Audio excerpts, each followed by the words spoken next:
Një biznesmen i cili rezulton pronar formal i disa kompanive, shfaqet si nyja kryesore që lidh dy hetime të rëndësishme, tashmë në duart e SPAK-ut, procedurat sekrete të Akshit dhe aferën e njohur si Durana.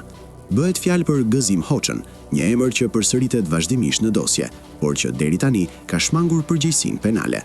Hoxha dhe kompania e tij kryesore First përmenden gjerësisht në dokumentacionin hetimor të Akshit, ku evidentohet bashkëpunimi i tij i ngushtë me Ermal Beqirin, përmes ndarjes së kontratave me vlera shumë të larta financiare. Sipas dëshmive në SPAK, Hoxha ka përfituar tendera sekret me vlerë rreth 60 milion euro, ndërsa një pjesë e këtyre fondeve është transferuar te bashkëpunëtorët e tij si pagesa nën kontraktimi.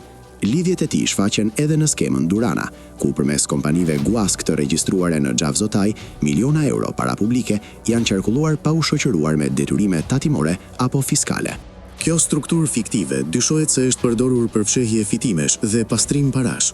Megjithse kompania First ka arkëtuar mbi 100 milion euro nga tenderat shtetëror vitet e fundit, fitimet e deklaruara zyrtarisht janë minimale krahasuar me qarkullimin real.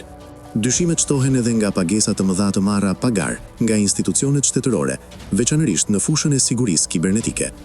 Në tërësi, indicjet flasin për një mekanizëm të organizuar abuzimi, ku kompani fiktive, tendera sekrete dhe lidhje institucionale kanë funksionuar si pjesë e një skeme të mirëfillt kriminale.